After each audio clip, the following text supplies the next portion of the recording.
A reading from the Holy Gospel according to St. Mark.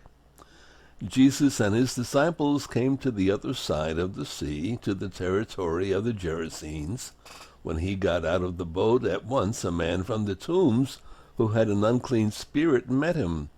The man had been dwelling among the tombs, and no one could restrain him any longer, even with a chain. In fact, he had frequently been bound with shackles and chains, but the chains had been pulled apart by him, and the shackles smashed, and no one was strong enough to subdue him. Night and day among the tombs and on the hillsides, he was always crying out and bruising himself with stones. Catching sight of Jesus from a distance, he ran up and prostrated himself before him, crying out in a loud voice, "What have you to do with me, Jesus, Son of the Most High God? I adjure you by God, do not torment me." He had been saying to him, "Unclean spirit, come out of the man." He asked him, "What is your name?" He replied, "Legion is my name. There are many of us." And he pleaded earnestly with him not to drive them away from their territory. Now, a large herd of swine was feeding there on the hillside, and they pleaded with him, "Send us into the swine, let us enter them." And he let them, and the unclean spirits came out and entered the swine.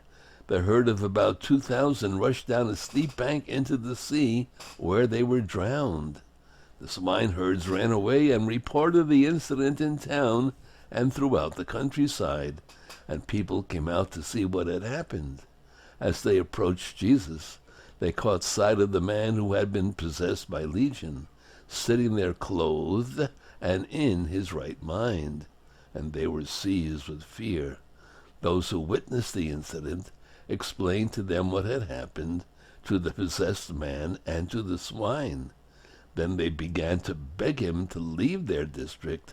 As he was getting into the boat, the man who had been possessed pleaded to remain with him, but Jesus would not permit him, but told him instead, "Go home to your family and announce to them all that the Lord in his pity has done for you." The man went off and began to proclaim in the Decapolis what Jesus had done for him, and all were amazed. The Gospel of the Lord. Praise to you, O Lord Jesus Christ.